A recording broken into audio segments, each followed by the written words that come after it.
यीशु मसीह के नाम से आपका हम स्वागत करते हैं। இந்த ராபோச்சனத்தையும் கூட நம்ம 3வது வாரம் வைக்காம 2வது வாரம் வைத்திருக்கிறோம். इस प्रभु भोजन को हम दूसरा नहीं तीसरा हफ्ता रखे हैं। கர்த்தர் அங்கே மாடா சர்ச்சில் அடுத்த गुड फ्राइडे अன்னைக்கு வைப்போம். प्रभु का अनुग्रह है तो माड़ा कलीसिया में गुड फ्राइडे के दिन शाम को वहाँ पे होगा प्रभु भोजन। கர்த்தர் தாமே நம்மை ஆசீர்வதிப்பார். प्रभु स्वयं हमें आशीष करेगा।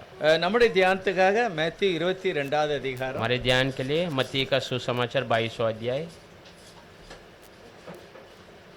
வெளியே பார்க்க பத்தி लाइट बार का 22வது அதிகாரத்தில் 20வது வசனத்தை வாசிக்கலாம். 22वें अध्याय में 20वां वचन पढ़ेंगे। அப்பொழுது அவர் இந்த சுரூபமும் மேலெழுத்தும் யாருடையது என்று 22வது அதிகாரத்தில் 20வது வசனம். 22वें अध्याय में 20वां वचन। अच्छा अच्छा இந்த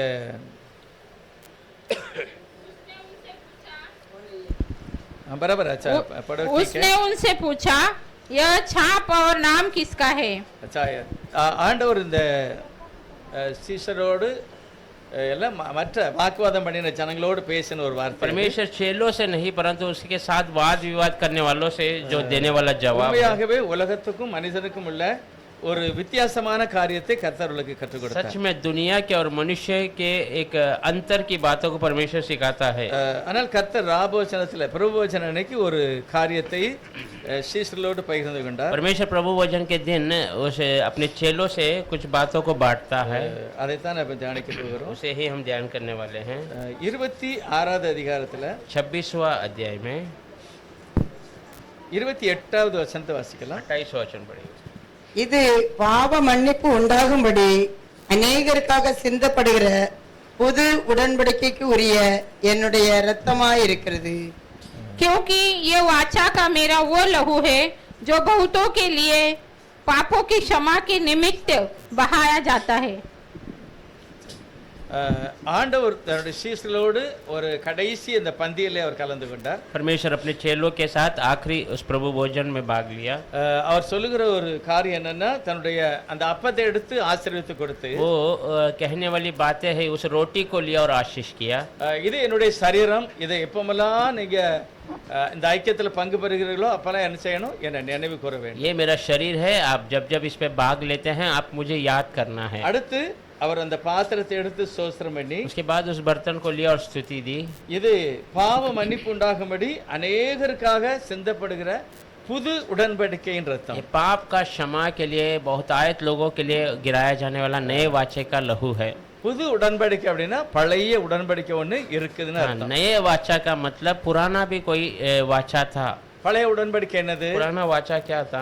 ஆட்டுக்குட்டியினுடைய ரத்தம், मेमने का लहू। அந்த ரத்தத்தினால தான் இஸ்ரவேல் ஜனங்களோடு ஒரு உடன்படிக்கை उस செய்கிறார். लहू के द्वारा इजरायली लोगों के साथ एक वाचा बांधा हुआ था। ரத்தம் உங்களுடைய பாவ நிவர்த்திக்காக, பாவம் மூடப்படுவதற்காக தரப்பட்டது. वो लहू आपके पाप को ढकने के लिए, पाप का छुटकारा के लिए दिया गया। இஸ்ரவேலர்களுக்கு அந்த இஸ்ரவேல் எகிப்தை விட்டு வெளியே வருவதற்கு கொடுக்கப்பட்டது. मिस्र से बाहर आने के लिए इजरायलियों को वो चिन्ह दिया गया புது था। உடன்படிக்கை அப்படின்னா பழையதை எல்லாம் அது முடித்து ஒரு புதிய காரியத்தை கர்த்தர் नए செய்கிறார். वाचे का मतलब ही है कि पुरानी वाचा को सब खत्म कर शुरुआत नए वाचे के साथ हम। அதுக்குள்ள யாரெல்லாம் வருகிறார்களோ அவங்க விழுந்தாலும் எழுந்தாலும் யார் தான் உத்தரவாதம்னா தேவன், அவர் தான் உத்தரவாதம். उसके अंदर जो भी आता है वो गिरा या उठा चला जो सबका जिम्मेदार प्रभु ही है। பழைய உடன்படிக்கை அப்படி அல்ல. पुराने वाचा ऐसे இந்த नहीं थे। வார்த்தையின்படி நடந்தால் உங்களுக்கு ஜீவன், इस वचन के अनुसार तू चलेगा तो तुझे जीवन அப்படி है, இல்லைன்னா உங்களுடைய வாழ்க்கையில ஒரு தோல்வி. नहीं तो तेरे जीवन में एक हरावट ஆனா है। புது உடன்படிக்கை அப்படி அல்ல. नए वाचा ऐसा नहीं है। அதுக்கு உள்ள வருகிறவர்கள், उसके अंदर आने वाले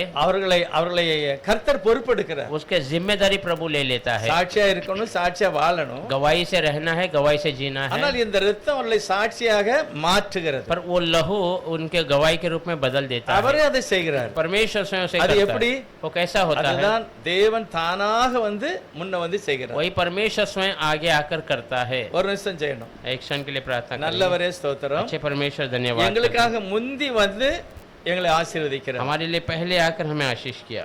இந்த கோட்டைக்குள்ள இரத்த கோட்டைக்குள்ள வருகிறவர்கள் इस பாக்கியவான். लहू के अंदर आने वाले धन्य हैं। காரணம் அது புது உடன்படிக்கையின் ரத்தம். कारण वो नए वाचे का लहू है। நீர் அப்படிப்பட்ட மகிமையான ஒரு வெற்றியை ஜனங்களாகி எங்களுக்கு தந்திருக்கிறீர். आप ऐसे महिमा का एक विजय हमें दिया है। வலது கைக்கும் இடது கைக்கும் வித்தியாசம் அறியாத अनेक ஆயிரமான ஜனங்கள் हाँ, बाएं और दाएं हाथ के अंतर न जानने वाले बहुत இந்த सारे நாளில लोग। அநேகர் இந்த ரத்தத்து கோட்டைக்குள்ள इस வந்திருக்கிறார். दिनों में बहुत लोग उस लहू के நீர் காப்பாற்றி விடுதலை ஆக்குகிறீர். आप उन्हें छुड़ाते हैं और சுகமாக்குகிறீர். आप चंगे करते நன்றி हैं। சொல்கிறோம் பிதா. धन्यवाद करते हैं। எங்களையும் கைவிடாதிருக்கிறவர். हमें भी न छोड़ने वाले प्रभु ஆசீர்வதிங்க. आशीष कीजिए। இயேசுவினுடைய நாமத்தில் பிதாவே. प्रभु यीशु मसीह के नाम से मांगते हैं, आमीन। உடன்படிக்கை என்பது ஒரு உறுதிக்கு அடையாளம். हाँ, वाचा बांधना मतलब एक पक्का करने का एक चिन्ह के रूप में है। முதல் ஆதாமோடு கர்த்தர் உடன்படிக்கை செய்தார். पहला आदाम के साथ परमेश्वर ने वाचा बांधा। ஆதாம் உடன்படிக்கையை மீறினதுனால தோட்டத்தை விட்டு வெளியே போயிட்டார். आदाम वाचा के विरोध किया, इसलिए वो बाग से बाहर ஆனா कर दिया। நோவாவோடு ஒரு உடன்படிக்கை செய்கிறார். और नूह के साथ एक वाचा बांधा। இனிமேல் தண்ணினால முழு உலகத்தை நான் அழிக்க மாட்டேன். अब मैं आगे पानी से पूरी दुनिया का नाश नहीं करूंगा। அதை நான் செய்ய மாட்டேன். அதுக்கு அடையாளம் வானத்துல ஒரு வில்லு வரும் அப்படிங்கிறார். उसका चिन्ह है आसमान में तुमको इंद्रधनुष दिखाई देगा। இந்த காரியம் இன்னும் நடக்கல. अभी तक वो हुआ नहीं है। தேவன் அந்த உடன்படிக்கை அப்படியே காப்பாற்று. परमेश्वर उस वाचे को ऐसे ही बचा कर रखा है। அதே சமயத்துல இன்னொரு வசனம் சொல்லுகிறது, उसी समय में और एक वचन कहता நோவா है, காலத்துல நடந்தது மாதிரி நடக்கும். नूह के समान जैसे हुआ वैसे ही होगा। தண்ணினால ஒரு சில இடம் அழியும், ஆனா முழுதும் அழியாது. पानी से एक दो स्थान डूब जाएंगे पर पूरा दुनिया नहीं। அதே மாதிரி லோத் காலத்துல நடந்த மாதிரி நடக்கும். वैसे लोत के जमाने में जो वो भी होगा, அது ஒரு குறிப்பிட்ட ஏரியா அழிக்கப்பட்டது. वो भी थोड़े स्थान नाश किए गए ஆனா थे। இந்த புதிய ஏற்பாட்டு காலத்துல उस नए नियम के अंदर தேவன் நமக்கு கொடுக்கிறது ஒரு புதிய உடன்படிக்கை. परमेश्वर हमें देने वाला एक नया वाचा है। இந்த உடன்படிக்கையில உள்ள வருகிறவர் கண்டிப்பா ஆசீர்வதிக்கப்பட்டவர். इसके अंदर आने वाले निश्चय आशीषित लोग हैं। பழைய ஏற்பாட்டுல உடன்படிக்கை மீறின யார்? அந்த ஆதாம். पुराने नियम में वाचा को विरोध करने वाला आदम, ஆனா மீறினாலும் தேவன் அவர் மேல வைத்திருக்கிற அந்த அன்பை அவர் மாற்றல. अगर वो विरोध किया तो भी परमेश्वर ने उसके ऊपर रखे हुए प्रेम को बदला नहीं என்ன है। செய்தாரு? वो क्या किया? உடனே தண்டனை கொடுக்கல. तुरंत उसे दंड नहीं दिया। உடனே தண்டனை என்ன கொடுக்கணும்? तुरंत दंड का मतलब क्या था? மரண தண்டனை தான். मृत्यु का दंड था। அதோட நரகத்துக்கு தான் और தள்ளப்படும். सीधा वो पाताल में भेज दिया ஆனால் जाएगा। இவனை நரகத்துக்கு தள்ளாம और उसे नरक में न भेजते சில ஆசீர்வாதங்களை அடைய முடியாதபடி தோட்டத்தை விட்டு விலக்கி வச்சார். थोड़े जो आशीषों को न पाने जैसा उसे बाग से बाहर कर இப்ப दिया। நல்ல மாதிரி சாப்பாடு கிடைக்காது, अभी अच्छा भोजन नहीं मिल நல்ல रहा, மாதிரி சுகாதாரம் இருக்காது. अच्छा रहने का स्थान नहीं है, ஆனா நீ வேலை பார்த்து சாப்பிடு पर तू அப்படின்னு. मेहनत कर कर खाना है। என்னையே நீ நம்பி இராததுனால இந்த மாதிரி ஒரு தண்டனை. मुझ पे तो भरोसा नहीं किया इसलिए ऐसा एक दंड है। ஆனாலும் கர்த்தர் அவனுக்கு உதவி செய்தார். फिर भी परमेश्वर उसकी मदद की। அவனுடைய பிரயாசத்தை வயல்வெளிகளை கர்த்தர் उसके ஆசீர்வதித்தார். प्रयास उसके खेतियों को आशीष करके दिया। இதெல்லாம் ஆண்டவருடைய ஒரு கிருபை தான். ये सब प्रभु का अनुग्रह है।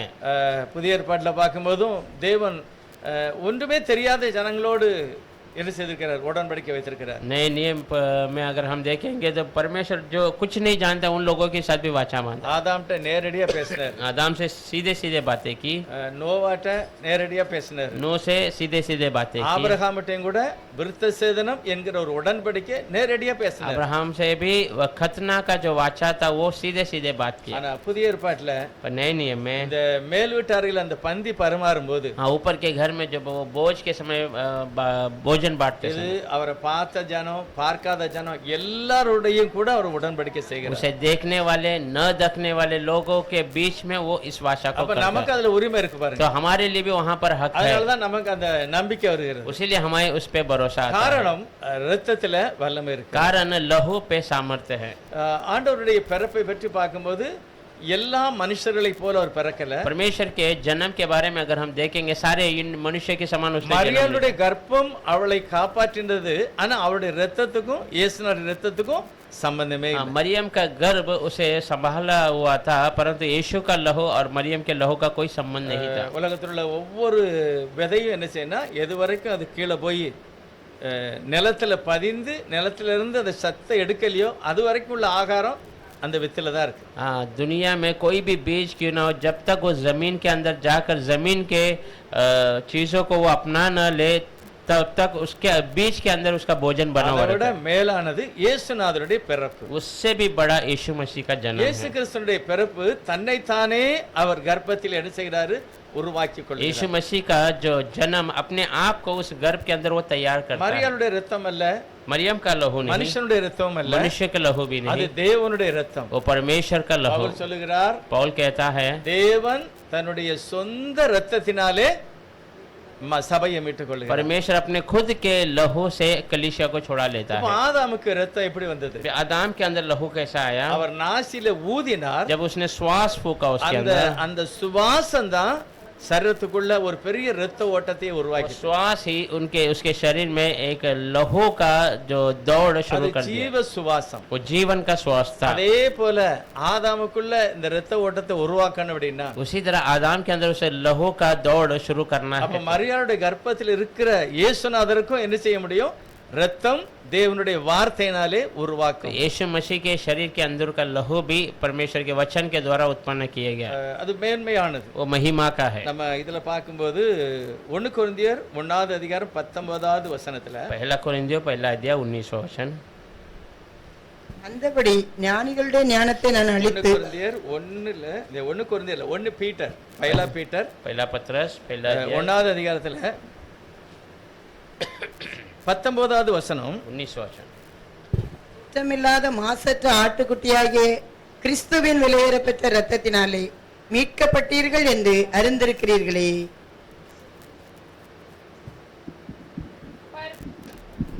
पर निर्दोष और निष्कलंक मेमने अर्थात मसीह के बहुमूल्य लहू के द्वारा हुआ।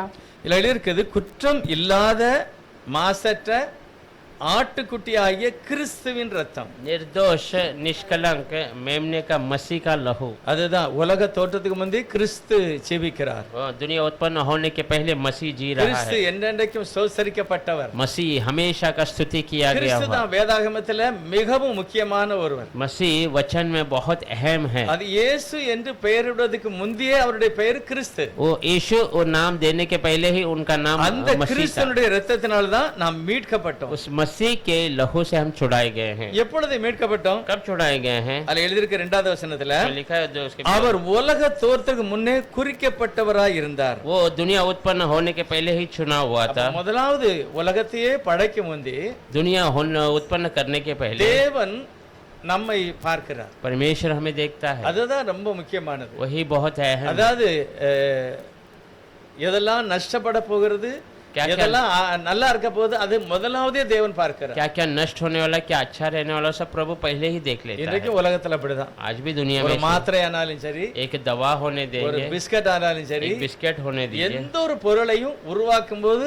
அது எவ்வளவு ஜனங்களை அழிக்கும் இல்ல காப்பாற்றுங்கிறத ஃபர்ஸ்ட் தீர்மானிக்கப்பட்டதை வெளியிடுவாங்க. कोई भी वस्तु तैयार करने के पहले वो कितने मनुष्य को बचाएगा या मारेगा, वो सब नियुक्त करके ही उसे बाहर छोड़ते हैं। அதை விட மேலான கர்த்தர் उससे भी बड़ा हमारा நம்மை परमेश्वर உருவாக்குறதுக்கு முந்தி, हमें उत्पन्न करने के உலகத்தை पहले, படைப்பதுக்கு முந்தி, दुनिया को सृष्टि करने के पहले, வரப்போகிற சகலத்தை அவர் பார்த்து தான் தீர்மானிக்கிறார். आने वाले सारे बातों को सोच कर ही वो नियुक्त करते हैं। உலகத்தோடத்துக்கு முந்தியே அவர் நியமிக்கப்பட்டிருந்தார். दुनिया उत्पन्न होने के पहले ही वो नियुक्त किया गया அவர் है, குறிக்கப்பட்டிருந்தார். वो चुना गया है। தேவன் மேல விசுவாசிகளாக இருக்கிற உங்களுக்காக இந்த கடைசி காலத்துல அவர் வெளிப்பட்டார். परमेश्वर के लिए चुने हुए विश्वासी आप लोग के लिए वो जिलाया गया। அதாவது மனுஷனாக வந்தது எப்போ? கடைசி காலம்னு போட்டிருக்கு. हाँ, मनुष्य बनकर आया वो कौन सा समय? आखिरी समय ஆனா में। அவருடைய தீர்மானம் உலகத்தோட்டத்துக்கு முந்தி. पर उसका योजना तो जो था वो दुनिया उत्पन्न होने के அதுதான் पहले, ரொம்ப முக்கியமானது. वही अहम है। தேவன் முதலாவது எல்லாவற்றையும் தீர்மானித்து தான் அதை வெளியே கொண்டு வரார். पहले ही परमेश्वर सब नियुक्त कर कर योजना कर कर फिर उसे बाहर ले आता है। இப்போ ஒரு குடும்பமும் அப்படிதான். अब एक परिवार भी ஒரு ऐसे ही, கணவன் மனைவி एक पति पत्नी, ரெண்டு பேரும் ஒரே மாதிரி கிடையாது. दोनों एक समान नहीं है, ரெண்டுடைய சுபாவம் வேற, दोनों का स्वभाव अलग है, ரெண்டு எல்லாமே வேறதான். सब अलग है। ஆனா எதனால இப்படி வேற வேறையா ஆண்டவர் வச்சிருக்கிறாரு? क्यों ऐसा अलग अलग करके ஒரே प्रभु- மனதில்ல, एक ही मन नहीं ஒரே है, சிந்தனையும் एक ही கிடையாது, विचार भी नहीं, ஒரே நோக்கமும் கிடையாது. एक ही विचार भी नहीं ஆனா है, இந்த ரெண்டு பேருக்கும் மத்தியில கிறிஸ்து இருக்கிறார். पर ये दोनों के बीच में मसीह है। இந்த ரெண்டு பேருமே தீர்மானிக்கலாம். ये दोनों नियुक्त कर सकते हैं। நம்ம பிள்ளைகளை அந்த பள்ளியிடத்துல போட்டா நல்லா हमारे இருக்கும். बच्चों को उस स्कूल में डालेंगे तो अच्छा रहेगा। ஆனா மாப்பிள்ளை சொல்றாரு இல்ல அந்த பள்ளிக்கூடத்துல போட்டாதான் நல்லா पर இருக்கும். आदमी कहेगा नहीं इस शिक्षा में डालेगा अच्छा ரெண்டு नहीं। பேருக்கும் ஒரே இருதயம் வராது. दोनों का एक हृदय नहीं आता है, ஆனா அந்த ரெண்டு பேருக்கும் சரியா தப்பாங்கிறதை தீர்மானிக்கிறது கர்த்தர். पर ये दोनों का बातें सही है या गलत है इसको सही करने वाला पक्का करना அதனாலதான் பவுல் पड़ेगा। சொல்லுகிறார் புருஷர்கள் என்ன செய்யணும், கர்த்தருக்கு ஏற்றபடி நீ கீழ்ப்படியணும். इसलिए पौल कहता है पति आप परमेश्वर के अनुसार आप उसका सुनकर चलना है। ரெண்டு பேரும் ஒரு காரியத்தை தீர்மானிக்கிறோம், दोनों एक बातों को नियुक्त करते हैं, ரெண்டு பேருக்கும் அது ஒத்து வரல, दोनों को वो सही नहीं लगता, ரெண்டு பேரும் கர்த்தருடைய சமூகத்துல ஜெபம் பண்ணணும். दोनों परमेश्वर की वजह से ஆண்டவரே, प्रार्थना என் करना। பிள்ளை இந்த பள்ளியிடத்துல போடான்னு நினைக்கிறேன், परमेश्वर मेरे बच्चों को इस शिक्षा में डालना என் चाहता மனைவி हूं। இது நினைக்கா, मेरी और देश ஆனா सोच रही எதை है, செய்ய நீ मैं தீர்மானிக்கிறீங்க? क्या करने के लिए आप सोच रहे இதை हैं, தீர்மானிக்கிறதுக்கு தான் தேவன் ரெண்டு பேரையுமே வச்சிருக்கிறார். इसे नियुक्त करने के लिए परमेश्वर दोनों को रखा ரெண்டு है। பேரும் ஒரே மாதிரி தீர்மானிக்கிறது, ஒரே மாதிரி செயல்படுறதுக்கு கர்த்தர் அப்படி படைக்கல. दोनों एक समान चलने के लिए नियुक्त करने के लिए प्रभु ने ऐसा बनाया नहीं है। நமக்கு என்ன செய்யணும், தீர்மானிக்கணும். हम खुद उसका नियुक्त करना ஒருவேளை चाहिए। ஒத்து வரலன்னா ஜெபம் பண்ணணும். अगर सही नहीं हो रहा है तो उसके लिए அதுதான் प्रार्थना करें। சரியான தீர்மானம். वही सही नियुक्त करना கர்த்தர் है। இப்படிப்பட்ட ஜனங்களுக்கு உதவி செய்கிறார். परमेश्वर ऐसे लोगों को मदद करता है। அடுத்து இந்த கீழே வரும்போது சொல்லுகிறது, और नीचे आते समय वो कहता है, அந்த 21வது வசனம் 1 பேதுரு 1வது அதிகாரத்துல, पहला पत्र पहला உங்கள் अध्याय, விசுவாசமும் आपका विश्वास நம்பிக்கையும் भरोसा தேவன் மேல் இருக்கும்படி परमेश्वर के ऊपर रहने அவரை के लिए, மரித்தோரிலிருந்து எழுப்பி அவருக்கு மகிமையை கொடுத்தார். उसको मरे हुए में से जलाकर उसको महिमा दी गई, அப்பதான் உங்களுக்கு நம்பிக்கை வரும். तब आपको भरोसा है। நமக்காக ரத்தம் சிந்தினவர் அப்படியே அழிந்து போகல, हमारे लिए अपने लहू को बहाने वाला ऐसे ही नाश नहीं हुआ, அவர் உயிரோட வந்தார். वो जी उठा है। அவர் உயிரோட வந்ததுனால அவருடைய பிள்ளைகளும் உயிர்ப்பிக்கப்படுவார். वो जी उठा है, इसलिए उनके बच्चे भी जी उठेंगे। இதுதான் மேன்மையான ஒரு காரியம். यही महिमा की बातें हैं। எபிரேயர்களின் நிருபம் इब्रू का किताब 12வது அதிகாரத்துல 12 अध्याय में 24வது வசனம் கூட ஒரு காரியத்தை சொல்லுது. 24 वचन भी ये बातों को बताता है। 12:24 12 में 24 புது உடன்படிக்கையின் மத்தியஸ்தராகிய இயேசு கிறிஸ்துவிடத்திற்கும் ஆபேலுடைய ரத்தம் பேசினதை பார்க்கிலும் நன்மையானவைகளை பேசுகிற ரத்தமாகிய தெளிக்கப்படும் ரத்தத்தினிடத்திற்கும் வந்து சேர்ந்தீர்கள். और नई वाचा का मध्यस्थ यीशु और छिड़कावे के उस लहू के पास आए हो जो हाबेल के लहू से उत्तम बातें कहता है। अच्छा, நன்மையானதை பேசுகிற ஒரு ரத்தம். भलाई बातों को करने वाला लहू। அப்போ ஆபேலுடைய ரத்தம் என்ன तो பேசினது? अबेल का लहू ने क्या बातें की? ஆண்டவரை நோக்கி கூப்பிட்டதுன்னு இயேசுவானவர் சொல்கிறார். परमेश्वर की ओर पुकारा करके प्रभु கர்த்தர் சொல்கிறார், உன் சகோதரனுடைய ரத்தம் என்னை நோக்கி கூப்பிட்டது. परमेश्वर कहता तेरी भाई की लहू मेरी ओर पुकार रही அந்த है। ரத்தம் சொல்லுது, ஆண்டவரே என்னை கொன்று விட்டான், அதை கேளுங்க அவங்கிட்டன்னு சொல்லுது. उस लहू कहती है प्रभु इसने मुझे मार दिया, उसे पूछना क्यों அது मारा। அது அவனை பிடிக்க சொல்லுது, அவனை விசாரிக்க वो சொல்லுகிறது. उसको पूछताछ करने वकल वो पूछने के लिए कह रहा है। எழுதிருக்கிறது, ஆபேலுடைய ரத்தம் பேசினதை பார்க்கிலும் நன்மையானதை பேசுகிறது. यहाँ पर लिखा आबेल का लहू बातें जो की उससे अधिक भलाइयों को बातें करते இப்போ हैं। நம்ம எல்லாருக்காகவும் பேசுகிற ஒரு ரத்தம். आप हमारे लिए सबके लिए बातें करने वाला लहू என்னதான் பேசும் நமக்காக? क्या बातें करेगा हमारे लिए? சொல்லுது, நன்மையானதை பேசுவார். भलाई बातों को करता है। நன்மையானது அப்படின்னா भलाई का मतलब क्या है? எனக்காக ரெக்கமெண்ட் பண்ணுகிறார், मेरे लिए वकालत करता है, எனக்காக பரிந்து பேசுகிறார். मेरे लिए वकालत करता है। பரிந்து பேசுறது மட்டும் இல்ல, என்னை சீர்படுத்துகிறவர். वकालत केवल नहीं परंतु मुझे जो है सही मार्ग में ले அதுதான் आता है। கர்த்தருடைய ஆவி எங்கேயோ அங்க விடுதலை. वही परमेश्वर का आत्मा जहाँ है वहाँ सब தேவன் चल रहा है। எனக்காக பரிந்து பேச மட்டும் செய்யல, என்னை மாற்றுகிறதற்கு அவர் உதவி செய்கிறார். परमेश्वर केवल मेरे लिए बातें नहीं करता, वकालत नहीं, परंतु मुझे बदलने का कार्य भी करता है। சத்தியத்தை பேசுகிற ரத்தம், सच्चाई को बातें करने वाला, எல்லாரையும் அவருடைய சமூகத்துல அழைக்கிற ஒரு ரத்தம். सबको आपके अब उसके उपस्थिति में बुलाने वाला लहू। அவர் மகிமையான காரியங்களை செய்திருக்கிறார். वो महिमा के कार्य को करता है। கொலோசியர்களின் நிருபத்துல कलोसियों के किताब में முதல் அதிகாரம் 14வது வசனம், पहले अध्याय में 14 वचन, குமாரனாகிய அவருக்குள் அவருடைய இரத்தத்தினாலே பாவ மன்னிப்பாகிய மீட்பு நமக்கு உண்டாயிருக்கிறது. जिसमें हमें छुटकारा अर्थात पापों की क्षमा प्राप्त होती है। अच्छा, பாவ மன்னிப்பாகிய மீட்பு அவருடைய இரத்தத்தினாலே நமக்கு உண்டாயிருக்கு. पाप का क्षमा का छुटकारा उसके लहू के द्वारा हमें मिला है। பாவ மன்னிப்பு அவருடைய இரத்தத்தினால தான். पाप का क्षमा उसके लहू से ही है। இரண்டாவது மீட்டு கொள்ளுகிறார், छुड़ाया जाता है, குற்றமில்லாத ஒரு ரத்தம், निर्दोष लहू, நம்மை கழுவுகிற ரத்தம் அப்படின்ட்டு வெளிப்படுத்தல் எழுதியிருக்கு. हमें धोने वाला लहू ऐसा प्रकटीकरण में लिखा है। இன்னும் எபேசியர் 1வது அதிகாரம் और एफेसियर 7வது வசனத்துல, एफेसियर पहला अध्याय 7वां वचन में, அவருடைய கிருபையின் ஐஸ்வரியத்தின்படியே இவருடைய இரத்தத்தினாலே பாவ மன்னிப்பாகிய மீட்பு இவருக்குள் நமக்கு உண்டாயிருக்கிறது.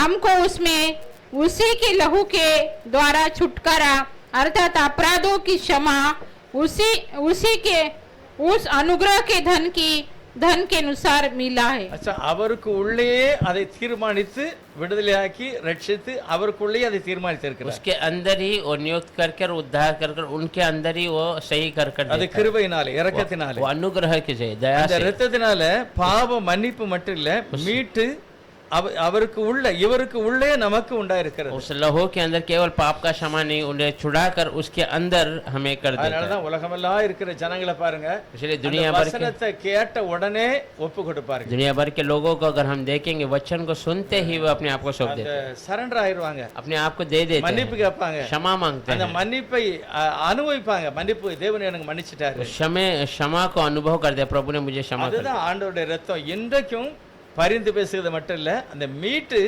அந்த ஆன்சர் உடனே அவங்களுக்கு ரிப்போர்ட் கொடுக்கு. वही परमेश्वर के लोग आज भी जो वकालत केवल नहीं परंतु वो तुरंत हमें छुड़ाकर उसका उत्तर देता है. உத்தம இருதயத்தோட முழங்கால் படியிட்டு ஜெபம் பண்ணி அறிக்கை செய்த உடனே அவங்களுக்கு ஒரு விடுதலை. सच्चे मन से अपने आप को परमेश्वर के हाथ में देकर घुटने में आकर प्रार्थना करते ही उनको एक छुटकारा है. எப்படி ஒரு துணிமணியை நம்ம துவைக்க பாருங்க, சோப் போட்டு जैसे एक वस्त्र को हम साबुन लगा कर धोते हैं, போட்டு நல்லா துவைச்சு அலசின உடனே साबुन डालकर अच्छा धोकर उसे உடனே पानी से அந்த साफ அந்த करते हैं. அதுல துணியில உள்ள எல்லா அழுக்கு எப்படி நீங்கிட்டோ जैसे ही वो कपड़े का सारा गंदगी जैसा दूर हो जाता அப்படியே இயேசுநாதருடைய நாமத்துக்கு முன்னால ஒரு மனிதன் சரண்டர் ஆகும்போது, है, वैसे ही यीशु मसीह के नाम के सामने एक அவருடைய व्यक्ति நாமத்துல अपने आप- தன்னுடைய பாவங்களை அறிக்கை செய்யும் போது उसके नाम से अपने पापों को अपने இயேசு कबूल करता है. தாமே यीशु அவர் स्वयं மன்னிக்கிறார், கழுவுகிறார். वो आके क्षमा करता है और धोता இதை है. யார்கிட்டயும் அவர் ஒப்பு கொடுக்கல, ये किसी को सौंपता नहीं है, சீசர்களுக்கும் ஒப்பு கொடுக்கல, चेलों को भी सौंपा नहीं, தூதர்களுக்கும் ஒப்பு கொடுக்கல, दूतों को भी सौंपा नहीं, அப்போஸ்தலர்களுக்கும் ஒப்பு கொடுக்கல. प्रेरितों के लिए भी सौंपा. தேவன் தம்முடைய